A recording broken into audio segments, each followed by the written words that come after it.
lição que vocês nunca deveriam jogar fora, deviam sempre manter na estante para sempre relembrar. Mas essa também promete ser muito boa. Nós estamos estudando no Reavivados sobre a história da saída do povo de Israel.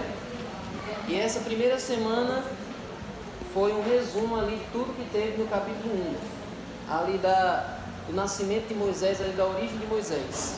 Foi só um apanhado rápido. E na próxima semana vai ser somente o episódio da sarça ardente.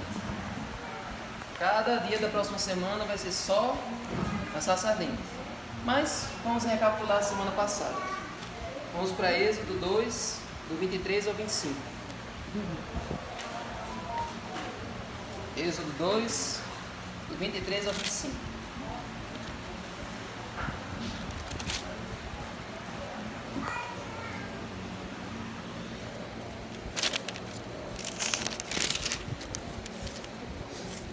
O verso memorizado na semana e resume a situação que o povo de Israel se encontrava no período do Êxodo.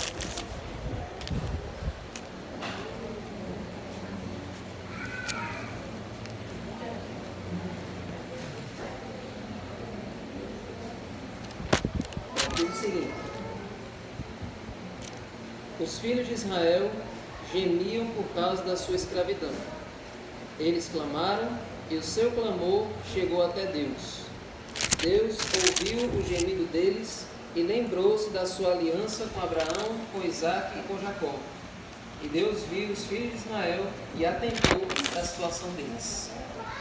Então a lição dessa semana se resume em duas coisas. Todos nós estamos numa situação difícil, estávamos numa escravidão, assim como o povo de Israel, mas nós temos um Deus que não se esquece, um Deus que atenta para o nosso clamor e que ouve todas as nossas orações e todos os nossos pedidos. Essa é a realidade que a lição nos apresenta e que a gente sempre deve ter em mente. Deus sempre ouve, Deus sempre está atento, Deus nunca deixa você de escanteio, Deus está sempre ali perto, escutando a sua oração, a sua necessidade. Esse é o princípio básico dessa semana. Mas vamos ver desde o comecinho dessa história, como foi que o povo de Israel chegou no Egito.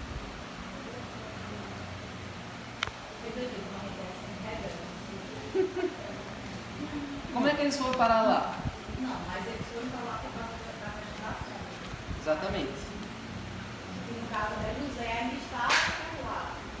Mas, quando eles chegaram lá, ficaram no tempo, com José ali, só que quando José morreu, e também aquele que estava na liderança do Egito não conhecia, morreu também, e foi entre outra pessoa que não conhecia.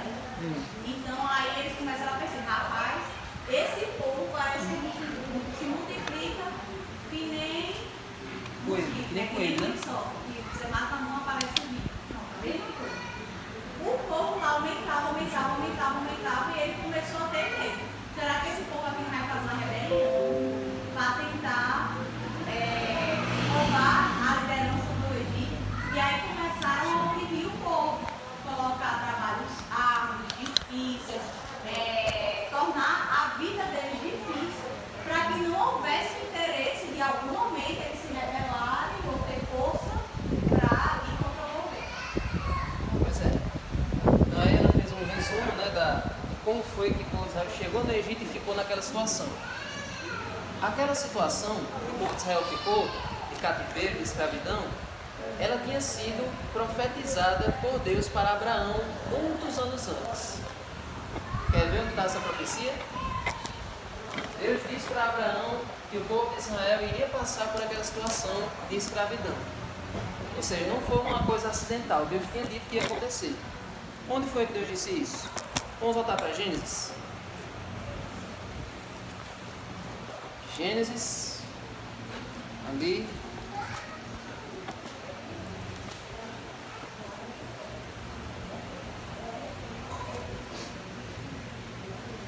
Gênesis capítulo. Naquele capítulo da aliança. bem no comecinho aqui. Uhum. Deus chama Abraão, tem uma conversa com ele, ele faz alguns sacrifícios e ali nesse momento Deus promete para Abraão que ele ia ter filhos. Muitos. Capítulo 15. Certo. Capítulo 15, verso 13. Eu vou fazer uma pergunta desse verso aí. Gênesis 15, verso 13. Abraão, nesse momento, ele não tinha nenhum filho. Ele era estéril, Sara também era. Aí Deus disse que ele ia ter um filho. E o que é que ia acontecer com a descendência dele? Então o Senhor lhe disse: fique sabendo com certeza que a sua posteridade será peregrina em terra alheia, será reduzida à escravidão e será afligida durante 400 anos. Desde já, Deus já tinha alertado para Abraão que iria acontecer isso. Mas eu pergunto, por que Deus deixou o povo escravo, preso por 400 anos? Por que não 4 anos, 40 anos? Por que 400 anos? 4 séculos sendo escravo? Por que Deus deixou assim tanto tempo? O que vocês acham? Por que tanto tempo assim de escravidão? Na minha cabeça, para a gente valorizar aquilo que tem de bom, a gente precisa de uma situação muito difícil. E por que eu estou usando essa aplicação?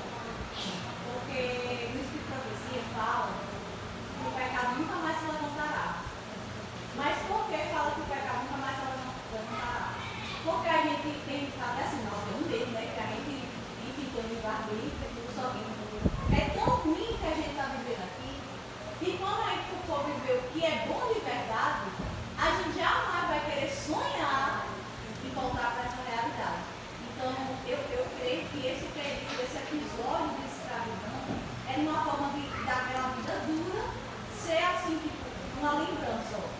Você vai viver agora o que é bom, uma terra que tranquilidade, que é leite, mel, tudo de bom. É isso aqui que eu quero dar para vocês. Eu quero fazer vocês crescerem, prosperar, fazer tudo isso. E olhar para o passado e dizer assim, realmente, eu quero voltar. O Chico, assim, vai ficar Mas pior que eles queriam voltar. era. Pior que eles queriam voltar. Eu acho que tinha esse propósito, mas no fim das contas, olha como é que o pecado é. Era tão enraizado e fazendo com que eles desejassem voltar para o Egito. Aí a gente olha com uma situação dessa e pensa assim, não, mas que povo esquisito, o povo tem sentido saudade da escravidão. E quantas pessoas estão aqui livres e querem voltar para... Sente saudade de uma coisa que não era boa, uma coisa que não preenchia. Aqui é onde preenche, e a pessoa sente saudade dos pepinos, dos melões, né? E dos alhos do Egito. Pois é, então, a situação do povo de Israel é a mesma da nossa. E a lição ela faz uma explicação de como foi esse período aí, no começo do capítulo 1. Um detalhe interessante que a lição traz é que em Êxodo não diz o nome de nenhum faraó, e só que é faraó. É todo mundo que lê pensa que é só um faraó a história toda, 1 ou 2. Mas na verdade foram 4 faraós que passaram nesse período aí. Teve um faraó, vamos para esse um, só para eu dizer qual faraó qual é. São 4 faraós aí. Êxodo 1. Em Êxodo 1 tem 4 faraós, mas parece que só tem um. Ó. No versículo 8 tem o primeiro faraó. Nesse meio tempo, levantou-se um novo rei sobre o Egito, que não havia conhecido José. Esse é um. O nome desse rei era Amés I. Amés. Aí o segundo já é esse do verso 9 e 10. Ele disse ao seu povo: eis que o povo dos filhos de Israel é mais numeroso e mais forte do que nós. Vejam, precisamos usar de astúcia para com esse povo, para que não se multiplique e para evitar que em caso de guerra eles se aliem aos nossos inimigos, lutem contra nós e saia da terra. Esse é o segundo faraó que veio depois de Amés I. O nome dele era Amenhotep I. Se liga aí. Gostou do nome? Amenhotep. Amenhotep I. Aí o terceiro já é o que mandou, olha aí, o verso 22. Então Faraó deu ordem a todo o seu povo, dizendo: joguem no rio Nilo todos os meninos hebreus que nascerem, quanto as meninas deixem viver. Esse é o terceiro faraó, o faraó que mandou matar os meninos. O nome dele era Tutimés I. Que é no tempo que Moisés era pequeno. Foi. É o faraó na época que Moisés Nasceu. tinha acabado de nascer. Agora, o faraó famoso, que é o faraó do Êxodo, o faraó teimoso, o faraó que não queria libertar o povo, o nome dele era Tutimés III. Para que serve para a nossa vida? Não serve para muita coisa, mas é um dado interessante. O nome dos 4 faraós do Êxodo. Que Rodrigo Silva descobriu, né? Os historiadores descobriram pelas inscrições, né, dos hieróglifos o nome desses faraós, certo? Então, esse é um dado interessante aí do começo do capítulo 1, mas agora eu quero levar vocês já para começar a história de Moisés. Capítulo 2. Capítulo 2. Não. No capítulo 1 tem uma história muito interessante aí. A história as das parteiras. Eu disse nos 1 e vou dizer aqui de novo. Tem muitas histórias de mulheres na Bíblia que estão escondidas e que poucas pessoas conhecem. Geralmente nos dias das mulheres, em eventos assim, se fala só de Ruth, de Esther, de Ana, histórias bem conhecidas. Mas essa história das parteiras, a história de Rispa, depois você procura a história de Rispa, e outras mulheres da Bíblia que estão ali escondidas, são de inspiração tanto para homens e principalmente para as mulheres. Por que as parteiras são um exemplo para nós? Olha aí, capítulo 1, verso 15. O rei do Egito deu uma ordem às parteiras hebreias, das quais uma se chamava Sifrá e a outra se chamava Puá. Olha que interessante. Será que eles eram irmãos, hein? Sifrá e Puá. Então, olha que interessante. A Bíblia não diz o nome de nenhum faraó, mas diz o nome das duas parteiras. É igual lá quando Jesus foi apresentado. A Bíblia não diz o nome do sacerdote que estava ministrando, apresentando Jesus. Disse o nome de Simeão e Ana, agora 2 velhinhos que profetizaram que aquele era o Salvador. Ou seja, a Bíblia só dá nome a quem é importante. E importante na Bíblia, nessa história, são as parteiras e não os faraós. Aí o que o faraó disse? Oi? Êxodo 1, verso 16. Ele diz: quando vocês servirem de parteira as mulheres hebreias, verifiquem se é menino ou menina. Se for menino, matem. Se for menina, deixem viver. Então a ordem é: quando for menino, você mata. Porque eu não quero menino, porque menino pode formar um exército e tal. Mulheres subestimando a menina, né? Agora, olha o desafio que essas parteiras tinham. Elas iriam aceitar a ordem do rei ou iriam fazer resistência? Olha o verso 17. As parteiras, porém, temeram a Deus e não fizeram o que o rei do Egito lhes havia ordenado. Pelo contrário, deixaram viver os meninos. Olha aí. Olha aí. E agora você imagina esses meninos no céu agradecendo essas parteiras, né? Obrigado porque você não me matou. Você me deixou viver. Eu olho para essas parteiras e lembro de Schindler. Quem já ouviu falar de Schindler? Não, pouca gente conhece, né? Diga o nome do filme. Tem um filme conhecido que é A Lista de Schindler. Era um homem que ele comprou vários judeus durante a Segunda Guerra Mundial. Vários não, uma. Mais de 1.100 judeus ele comprou para salvar eles no Holocausto. Os judeus estavam sendo encaminhados para serem queimados, para serem destruídos. E esse homem usou todas as suas finanças e comprou esses judeus e colocou eles para trabalhar na sua fábrica para impedir eles de serem levados para os campos de concentração e ser destruídos nas câmaras de gás. E tem outro filme que você viu, não foi? E um outro homem que também salvou várias crianças judias. Teve várias pessoas, teve umas enfermeiras que elas entravam lá e roubavam as crianças e botavam as crianças para outro país para viver, senão elas morriam. Várias pessoas que Deus usou e de várias nacionalidades para ter piedade e usar várias formas. Que entravam lá como fosse para ajudar, para fazer um trabalho, só que a carroça que eles entravam para pegar roupa suja, um negócio assim, eles traziam, roubavam as crianças e digo, pelo menos isso aqui vai viver. E aí falava com os pais que carregavam e botava para outras pessoas criarem, para elas hoje estarem vivas. Muitas histórias interessantes. Então essas mulheres aqui, elas são heroínas, elas são pouco se prega sobre elas, mas devia pregar mais, porque o exemplo que elas deram aqui de coragem foi uma coisa notável. Aí o faraó perguntou, e por que vocês fizeram isso? Aí eles deram Miguel, verso 19. Miguel no rei. As parteiras responderam a Faraó: 19. é que as mulheres hebreias não são como as egípcias, elas são vigorosas e dão à luz antes que a parteira chegue. Em Ou todas seja, as ele vezes. tá chegando e tchuf, já sai. Aí a mãe já viu, eu não vou matar a mãe vendo. A mãe vai. Quando eu cheguei, o menino tava já mamando. É ligeiro, aqui não tem demora não, aqui é ligeiro. É. Pois é. Aí ó o que Deus faz com quem é fiel, com quem obedece. Ó o verso 20 e 21. E Deus foi bom para as parteiras, e o povo aumentou e se tornou muito forte. E porque as parteiras temeram a Deus, ele lhes constituiu família. Olha. Talvez elas fossem solteiras, talvez fossem viúvas, fossem sozinhas. Ou quem sabe que elas eram tinham. casadas, mas não tinham tido filhos ainda. Estava ajudando outras a ter filhos, né? Todas as possibilidades.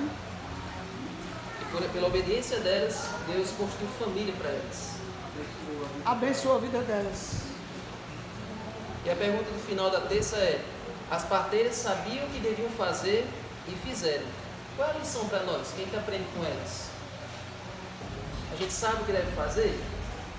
Todos nós sabemos. Agora nós temos a coragem para fazer do jeito que elas tiveram? É que elas botaram o pescoço delas, né? Elas arriscaram a vida delas para salvar, para continuar, para que o povo continuasse crescendo. Então é uma coisa muito importante que a gente aprende com as parteiras.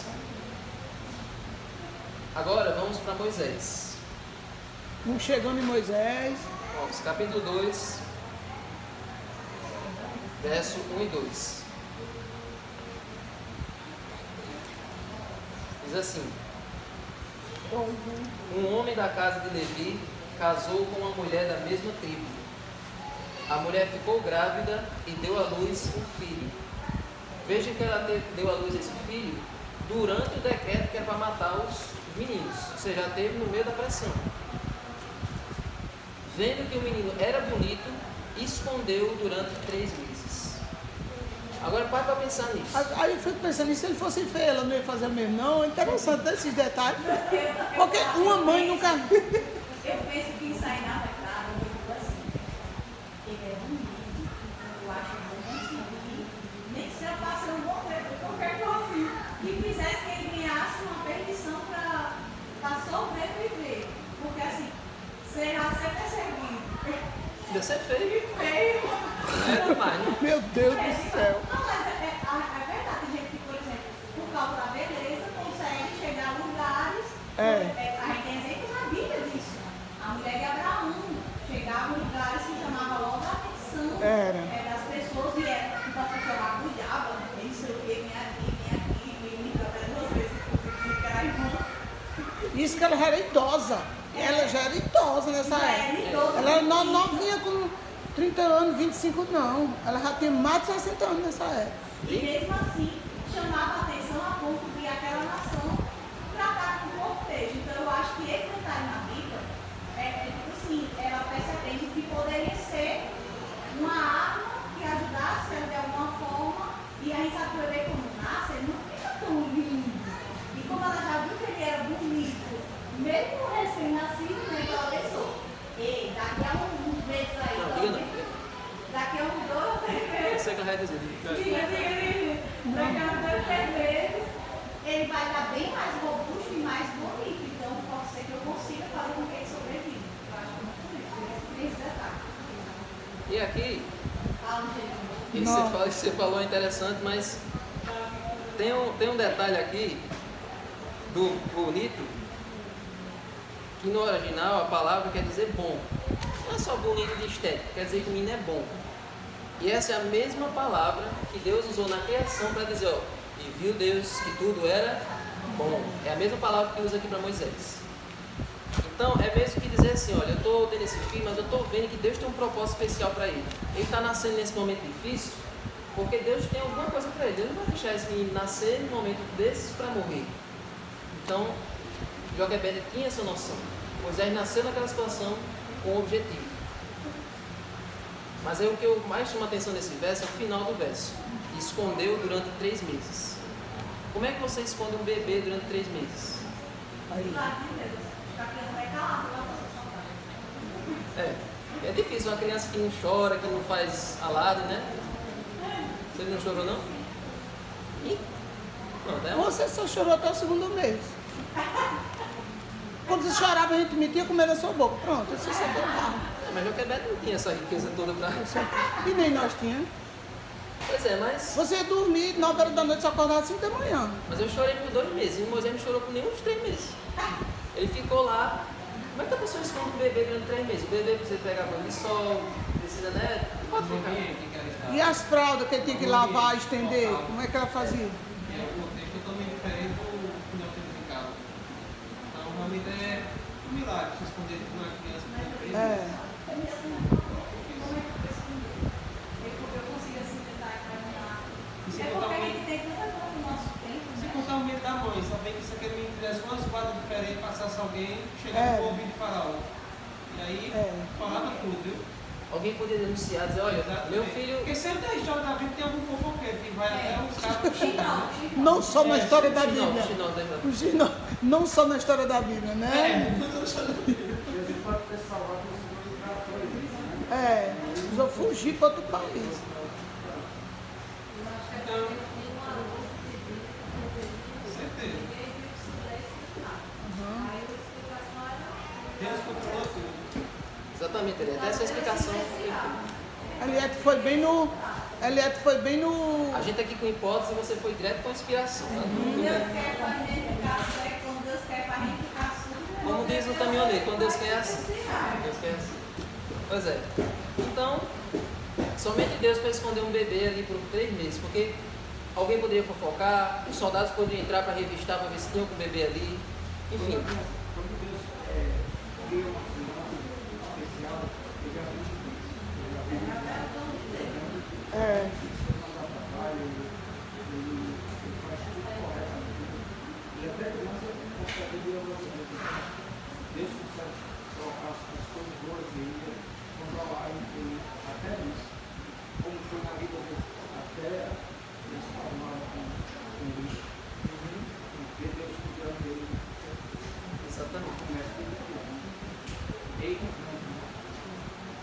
Então teve esse cuidado de Deus na hora do nascimento, nos 3 meses que ele ficou escondido, mas onde a gente vê o cuidado ainda maior de Deus é no verso 3. Não podendo, porém, escondê-lo por mais tempo, pegou um cesto de junco, tapou os buracos com betume e piche, e pondo nele o menino, largou o cesto no meio dos juncos à beira do rio. O rio Nilo, ele é o rio mais caudaloso do mundo. É o rio mais caudaloso, é volumoso, né? não, na verdade, o É o mais caudaloso é o Amazonas. Amazonas. Ele é o maior Mais em longo, extensão. Ele é o rio mais longo do mundo, o rio Nilo. E lá no rio Nilo tinha troncos, tinha os navios que passavam ali, barcos, tinha todo tipo de Crocodilos, empecilho, crocodilos. obstáculo no meio do caminho. Então qualquer coisa que o cesto barrasse poderia virar. E o crocodilo, os crocodilos. E os crocodilos. Eu só que o verso 4 diz que a irmã dele ficou de longe, né? Ficou de longe observando o que é que ia acontecer.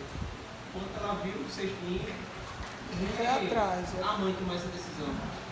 Você imagina a despedida da Né? mãe desse. A oração que a mãe fez chorando. O desespero que ela estava para fazer essa Era. patricinha, ela sabia que se o filho ficasse ali, como a Bíblia não tinha Qualquer mais hora alguém ia esconder. descobrir. Ia morrer. Então, Quem sabe alguém entrou na casa dela, desconfiado, e ela disse, não, eu vou ter que entregar esse menino a Deus. Só disse que ela não podia mais esconder. É. E alguém já ter É. começado a desconfiar de alguma coisa. Aham. É. Fazer pergunta, cadê que você estava grávida? Cadê o menino? E tinha os outros 2 irmãos, né? Os outros amiguinhos. Cadê que eu não... O que você fizeram com o menino? Você não estava grávida? Cadê a menina que nasceu? Se é uma menina, mostra a menina. Aí ela começou, talvez, né? Como os outros filhos aqui da fim, rebolar no rio. tem muitos personagens escondidos da Bíblia que sofreu muito pela É. a mãe do exército. Uhum. Uma filha assim, Esses 3 meses foi o mais aperreado da vida dela. depois que o faraó até descer no seu tivesse Aham. iria virar. O crocodilo podia. Com certeza.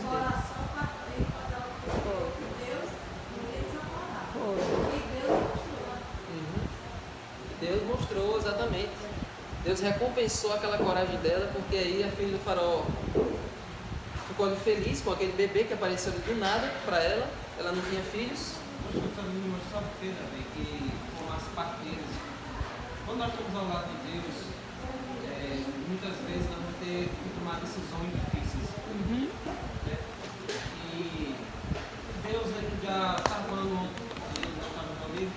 Deus ele nos dá uma coragem que a gente não tem.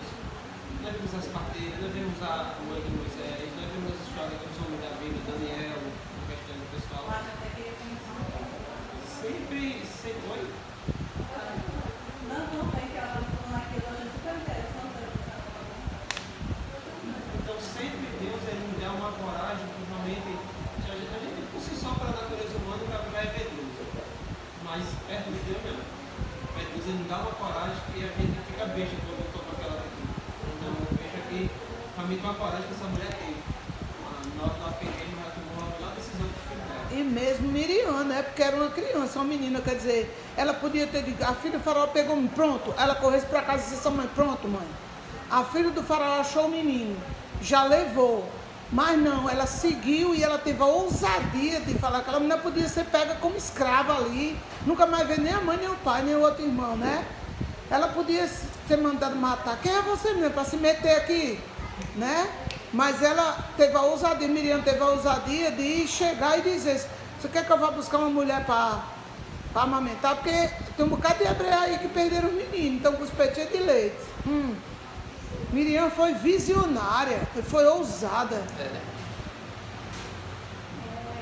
questão da filha do faraó, indo até lá, né? Tomar banho no menino. E aí ela poderia pensar também que não precisava de Deus menino, e que eu acredito que ele para ela, por isso que ela também teve interesse em pegar a criança. E isso que a Angelina falou também, é muito importante o fato das mãos ali olhando, e tem que casa a própria mãe do bebê para cuidar, e ela ainda receberia, né, ganharia para cuidar do próprio filho. Então, o cuidado de Deus ali sempre teve presente na vida dele. Exatamente. Isso que você falou é interessante porque o nome de Moisés, como eu já expliquei no Zoom, Moi quer dizer água, Isés quer dizer filho ou tirado das águas. Então o nome que a princesa deu para Moisés foi esse, tirado das águas, Moisés. Moi água, Zés filho. Mas na verdade, o nome que ela gostaria de ter dado era, só dizer aqui para vocês, não era só Moisés, era Apimose. Apimoisés. Api era o nome do deus do Nilo. Ou seja, Olha que fala interessante. eu fui tirado, esse bebê foi tirado das águas do deus do Nilo. O Nilo me deu esse bebê. Ele é filho do deus do Nilo. Porque para eles o Nilo era um deus também, né? Era o rio. Tudo Na isso. verdade, eu oro até como um propósito também, porque a gente tem que imaginar todos os personagens que estão envolvidos, né? Uma mãe que está ali confiante de que Deus vai tirar de tudo, mas a igreja já estava assim, chegou o momento, não dá mais para esconder, não vou organizar aqui o lugar, vou fazer ela tomar banho nesse horário, com talvez um ritual, justamente imaginando o ritual, minha adoração ao Deus. E aí, nesse momento de adoração, de comunhão com aquele rio, com essa divindade, aparece uma criança tão inocente, tão linda, como se viesse presente dos deuses. E aí faz ela ter assim aquela condição, Deus, eles estão me ouvindo. Estou aqui recebendo até essa criança tão bela, tão ainda pequenininha.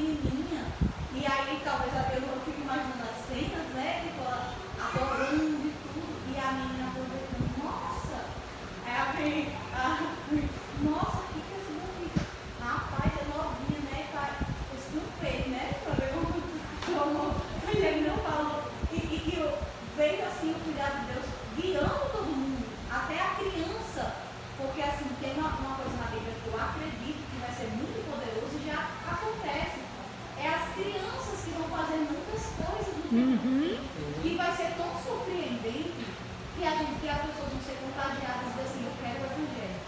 Então eu imagino que aquela criança foi já um exemplo bíblico do que vai acontecer e já está acontecendo nos últimos dias. Que as crianças têm a sabedoria do céu. E às vezes falar de uma forma eloquente e convencer, porque convenceu. Ela praticamente denunciou, vocês a criança é hebreia. Pegaria as hebreias para poder dar de mamar para ela. E a filha do farol até aceita a sugestão também, a obra de Deus. Pô, podia ter dito, quem é você, menina metida? Eu vou Vai-te arranjar- embora pro teu eu vou povo. arranjar entre as Eu vou arranjar entre as egípcias, eu vou deixar o meu filho ser alimentado. Não, vai-te embora. Não, mas Agora, Deus, né? o decorrer dessa história ainda é mais tocante. Porque ela aceita que Moisés vá ser amamentado por Joquebede e ela dá um prazo. Ela diz, olha, você só vai cuidar desse menino até os 12 anos. Então já pensou você saber se você vai cuidar do seu filho somente até 12 anos? Tem um prazo para você cuidar do seu filho? As mães cuidam dos seus filhos até eles ficarem independentes, até os 18, 20 anos, aí eles se casam e têm a vida deles. Mas Joquebede só poderia cuidar de Moisés até os 12 anos. E provavelmente ela nunca mais ia ter contato com ele, porque já que ele se torna príncipe do Egito, ele ia se tornar alguém muito importante e nunca ia descer para ver lá, para ir visitar, para ver ela. Então foram 12 anos assim que para ela passou um instante. E eu tenho certeza que ela aproveitou cada um desses 12 anos para ensinar tudo que ela podia, para encher a mente dele com tudo que fosse de Deus e dizia assim, olha, você vai para o palácio, lá você vai aprender tudo que eles vão ensinar de guerra, vão colocar você para comer carnes imundas, vão colocar você para adorar os ídolos, mas nunca se esqueça da sua mãe, nunca se esqueça de onde você veio, nunca se esqueça das suas raízes, nunca se esqueça do seu povo. Aí agora eu faço a pergunta, qual é a importância da mãe na vida de uma pessoa, né? Uma consagrada, né? E principalmente nos primeiros anos. Tem gente que deixa tarde demais para perceber as consequências do não educar. Deixa de qualquer jeito. Eu vejo que quando eu falo sobre maternidade com alguém, eu sempre digo que a mãe ela vai precisar se dedicar em tempo integral.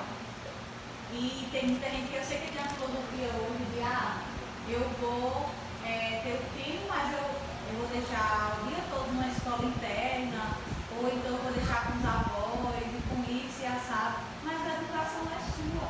É você que tem que educar, ensinar o que é correto, entendeu?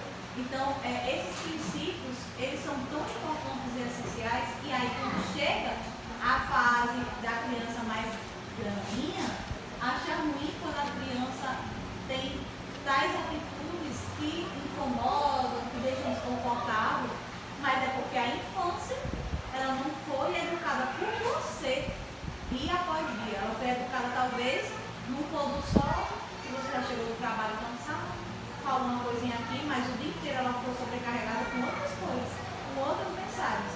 E aí o que fica mesmo, a formação do caráter, é basicamente esse período da infância. Pois é. E Eu e Valquíria, a gente vim para cá, logo sempre morava em Goiânia, vim para cá exatamente por isso. Maria estava com 9 meses. Ela trabalhava, eu trabalhava também. Eu colocava ela na creche, conversava, só que eu fui vendo que a gente saía de madrugada, 5 horas, ela estava um pouco mais tarde, deixava na creche, à tarde eu pegava ela. Só que durante o dia, a educação que ela ia receber, o amor que ela ia receber, era das Cuidadoras lá. Então, como é que uma criança dessa com 10, 12 anos ia obedecer papai e mamãe? Então, porque a gente chega em casa cansado, estressado, você não tem amor para dar para a criança, você só tem descarrego, porque criança dá trabalho. Então, assim, se você, durante o dia, a mãe convive, aprende a ter aquele relacionamento, tudo que você ouvir falar, que a mãe falar com o filho, quando eu tive a maior, que é a fase mais difícil, que é a adolescência, que os hormônios estão mexendo com a cabeça dela, ela tem mais facilidade de ouvir a mãe. Porque teve aquele afeto, aquele relacionamento desde criança. Se as pessoas trocam isso por dinheiro, você vai perder o seu filho. Você vai perder seu filho, não é você vai perder para as drogas, porque ele não vai ouvir mais você. Ele vai ouvir os amiguinhos dele lá da rua. Porque você não tem aquela amizade da criança, aquele respeito que ela poderia desenvolver com você. Você está na fase adulta, não vai explicar para ele. Agora não podia. Os amiguinhos, vamos agora para fazer isso, porque só que aí você pode aprender, já é. Já estão se preparando aqui para... Estão se preparando para fazer encenação.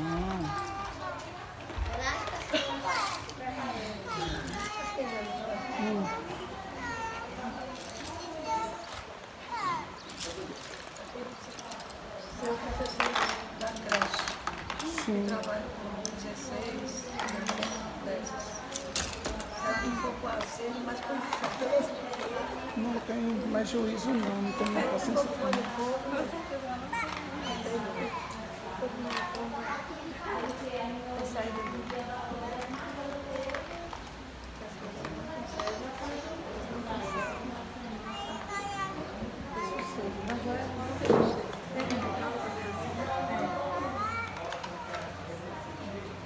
Maria é do momento, tem momento que ela é muito tranquila, anda com a gente.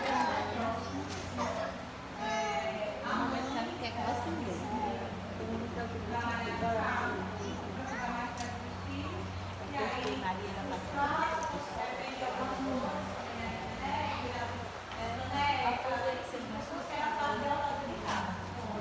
e outra decisão que ela tomou foi morar numa serra, assim, mais distante da realidade, muito mais distante. As crianças ali da vida também seguindo a mensagem de saúde para não levar.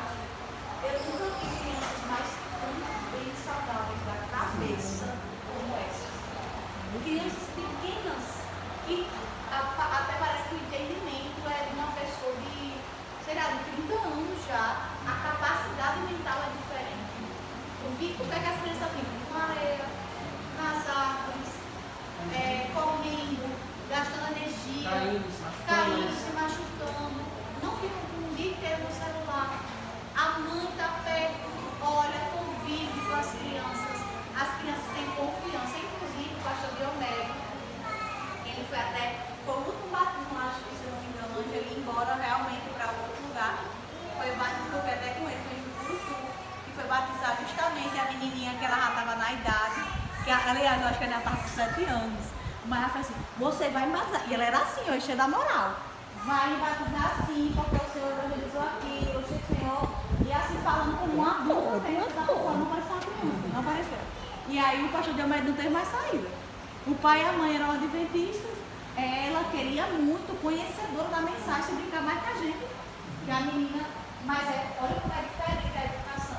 E aí a mãe fica perto, cuida, faz a educação das crianças, acompanha ela. Eu imagino justamente o Joquebed do mesmo jeito que o Moisés, dia após dia fazendo culto familiar, buscando a presença de Deus e ensinar. E por mais que ela tenha saído de cenário com 12 anos, né, quando eu 12 anos, ainda assim, aquilo ficou enraizado, mesmo que guardado normalmente, ficou enraizado no momento todo. Com certeza. Para fechar assim.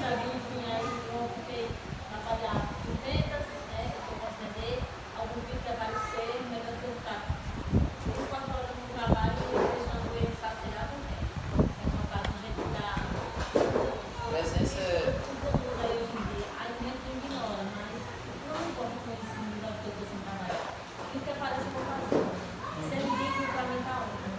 Estando presente é o mais importante.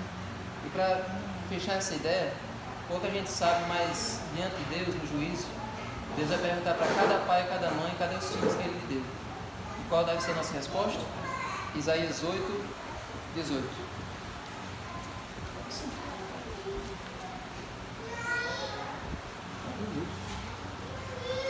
Isaías 8, 18. Você abre no meio da Bíblia, tem Salmos, vai para a direita Provérbios, Eclesiastes, Cantares, aí vem Isaías 8, 18. Qual deve ser a resposta das mães e dos pais quando Deus perguntar isso? Cadê os seus filhos? Deus filho que eu lhe dei. Deus vai perguntar o que você fez com os seus dons. Deus vai perguntar o que você fez com a mensagem que Ele lhe confiou. Deus vai perguntar o que Deus fez com seus filhos. Olha aí. Qual deve ser a nossa resposta? Eis-me aqui com os filhos que o Senhor me deu, como sinais e maravilhas em Israel, da parte do Senhor dos Exércitos que habita no Monte Sião. Amém? Eu Amém. estou aqui na tua presença, mas eu estou aqui com os meus filhos. Eu eduquei e que eu trouxe para junto de ti. Essa deve ser a nossa resposta. E tudo que Moisés aprendeu naqueles 12 anos, ele nunca mais se esqueceu. Ele nunca mais se esqueceu. Tem filmes e as novelas mostram que Moisés, quando virou príncipe, ele esqueceu, não lembrava, nem sabia que era hebreu. Aí lá no meio da história, aí acontece alguma coisa que aí ele percebe que ele é hebreu, ele vai conhecer suas origens. Mas não foi assim. Mas na Bíblia, no Espírito de Profecia, afirma que Moisés, lá no palácio, ele se destacou em tudo. Inclusive o faraó da época chegou até a pensar em colocar Moisés como seu sucessor. Porque Moisés era sabido, Moisés liderava os exércitos nas batalhas, era conquistador, era inteligente, mas Moisés ele nunca se prostrou diante do ídolo. Ele nunca se envolveu com a luxúria, com a prostituição que tinha lá no palácio. Toda vez que os sacerdotes, o pessoal fazia alguma proposta para ele, ele dizia, olha, eu sou hebreu, se lembre que eu era hebreu. Eu estou com um príncipe, mas a minha origem é ali, junto com o meu povo. Ele nunca se esqueceu de onde ele veio, porque aquilo que a mãe dele ensinou ficou na mente dele. E nem na adolescência, nem na juventude, nem na fase adulta, ele voltou atrás. Ele estava príncipe do Egito, mas o coração dele era de hebreu. E onde é que tem isso? Onde é que a gente vê isso? Hebreus 11. Hebreus 11. Justamente em Hebreus 11. Ele é hebreu, É. né? Coincidência. Ah, Hebreus 11, 24.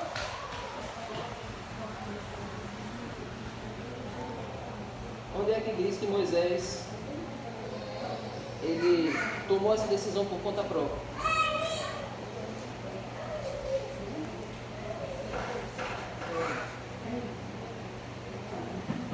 Diz assim, ó. Pela fé, Moisés, sendo homem feito, recusou ser chamado filho da filha de Faraó. Ele abriu mão de seu sucessor. Ele seria o novo Faraó. E o Faraó, gente, ele era considerado Deus. A pessoa, você ser o rei de uma nação e ser considerado Deus também? O povo olhar para você como se fosse Deus? Então Moisés recusou esse título. E o que é que ele escolheu em troca disso?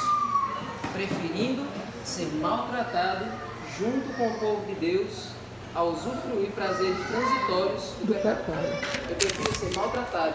Eu prefiro estar lá na lama junto com os meus do meu sangue do que ser príncipe do Egito. E olha só, Moisés entendeu que ser desprezado por causa de Cristo era uma riqueza maior do que todos os tesouros do Egito, porque ele contemplava a recompensa. Amém? amém. Moisés olhava para frente, ele olhava para o futuro. O que Deus tinha reservado para ele era melhor do que o Egito poderia lhe dar. Verdade. Ele tinha essa fé no coração. Mas veja só, mesmo Moisés tendo essa certeza, mesmo sabendo que Deus tinha um propósito para ele, Moisés ainda quis apressar os planos de Deus. Já é 10 horas, mas tem que falar disso aqui. E nós cometemos esse mesmo erro. Abraão também cometeu esse mesmo erro. Deus disse para Abraão, você vai ser pai de muitas nações. Aí o que Abraão fez? Dormiu com a serva, teve Ismael, depois de muito tempo Isaac nasceu e teve uma guerra entre Isaac e Ismael. Então, ou seja, o resultado dele ter apressado os planos de Deus só trouxe problema para a família dele. E Moisés também quis apressar os planos de Deus.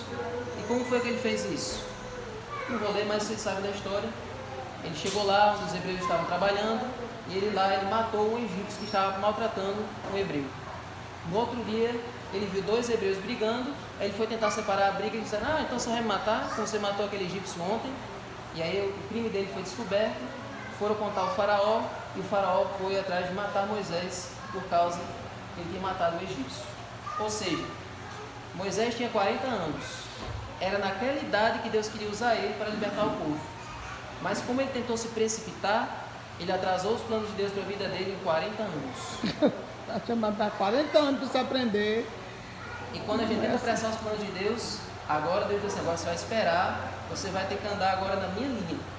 Você quer ser teimoso, quer fazer do seu jeito, mas agora eu vou fazer você andar na minha linha. E para isso Moisés teve que ir para o deserto, desaprender tudo que ele viu lá no palácio, viver cuidando de ovelhas por 40 anos, para então Ele aprender a cuidar do povo. Deus chamar ele a cuidar do povo. Eu acho que foi na meditação de hoje, de Rodrigo Silva. Foi da de ontem. Foi algum lugar que eu li, porque a pessoa vai ler duas coisas, não sei se você quer.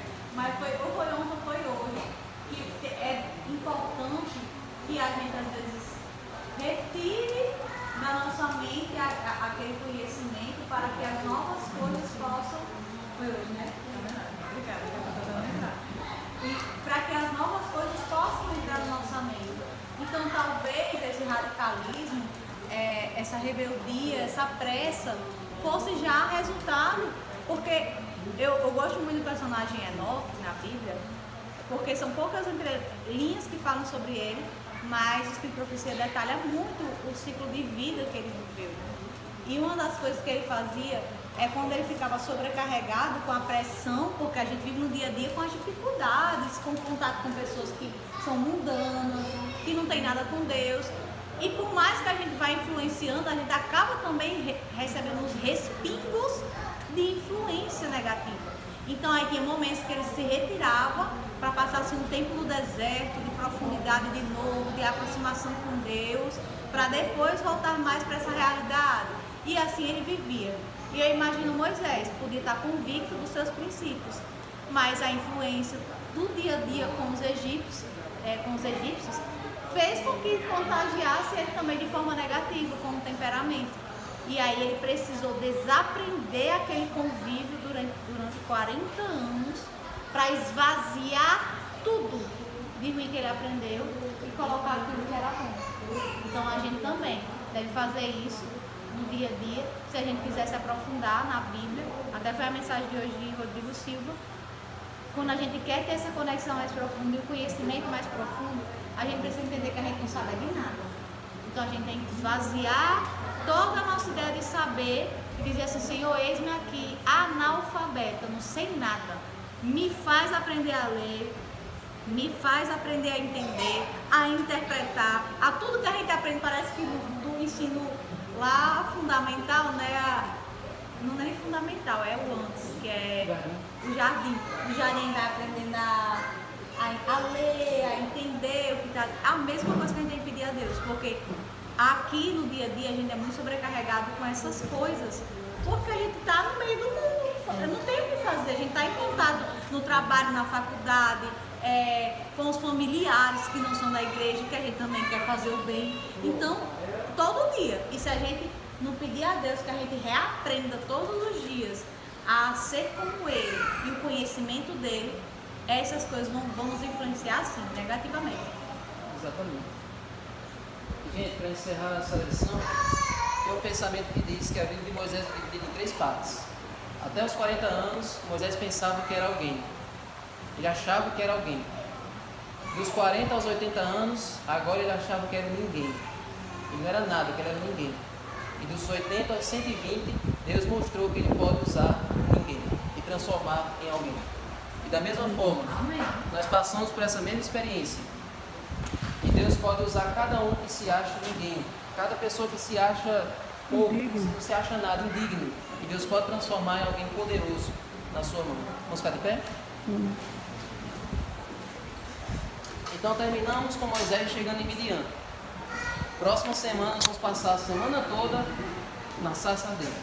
A semana toda na sarça. Então, vamos orar? Senhor Deus, muito obrigado, Senhor, por essa lição, onde nós aprendemos vários importantes preceitos para a nossa vida. Nos ajuda, Senhor, a ter confiança em Ti, mesmo quando estamos na contramão, que possamos ter a coragem, pelo menos metade da coragem daquelas parteiras, coragem de Joquebede, que desafiaram o rei, que desafiaram aquele império pela verdade, pela vida de Moisés. E nos ajuda, Senhor, também, quando nós estivermos achando demais, querendo ser alguém, achando que nós somos tal, que o Senhor possa nos reduzir, que o Senhor possa secar esse vaso para que o Senhor possa encher. Amém. E que assim, Senhor, quando nós nos esvaziarmos, quando estivermos achando ninguém, o Senhor possa nos usar e nos transformar em joias raras na tua mão. Amém, Senhor. Fica conosco, agora abençoa o restante desse culto, em nome de Jesus. Amém. Amém.